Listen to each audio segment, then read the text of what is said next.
we'll start with my news. Yes, right? Exciting news. Welcome. Hey! Welcome. Did you start your own blog? No. Being halt sooner than later, but what are you going to blog about? I have things to share, Grant Johnson. It's like The Office. It's just a Word file. Fired, and anyway, there's a whole thing about him. Anyway, he's still lives in Toronto, and he has a web page where he just posts crazy stuff, and he's asked me to contribute. So, okay, that actually, you know what? I just heard of this guy. He's been retweeting me lately.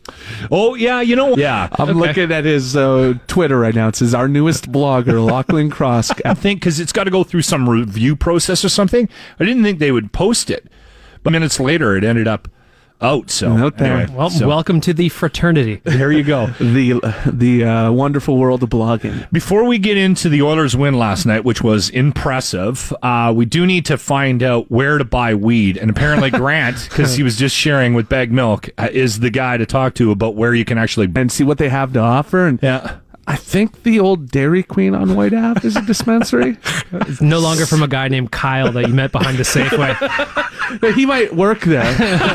Product specialist. Yeah. So there you go. There's a bunch in the North End. Apparently there's about 15 stores in Fort Sask too. So good for you guys. To send a note to Adam for you guys. Sure. Because he's the producer. He got us in. Sure. I'll send him a quick text, actually, before you leave. Remind me. Also, bus trip, we want to plug that. You have an Oilers Nation trip these things sell. It's a good time. He still looked like he was drunk on 2 days later on the air. It's people of all ages, too. We should say that. It was young, old, everyone. Come back and we just have a great time. So Backside Tours. Go see Backside Tours. That's where you can get the tickets. Or there's a link through the Oilers Nation page, right? Okay, yep, so absolutely. Go check that out. Also, last night's win for the Edmonton Oilers.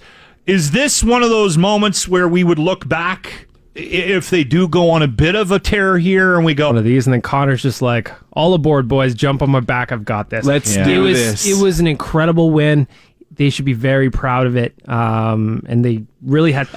I want to ask about Bouchard. Do you think he's going to stay up, go down? He's looked really good. The thing with Bouchard is he's obviously a young time for him. I think they're going to slow play him where maybe he plays a couple of games, comes out for one or two, goes back in.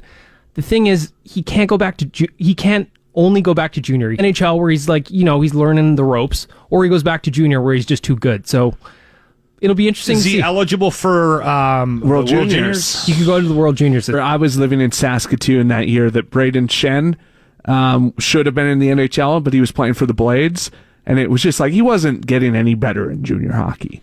Like he was playing against children. It was a man. Exactly, and Bouchard looks 45 years old. So he does. Yeah, he's got a 5 o'clock shadow by 9 a.m. So he had 87. Jimmy can push a beard out in 7 minutes.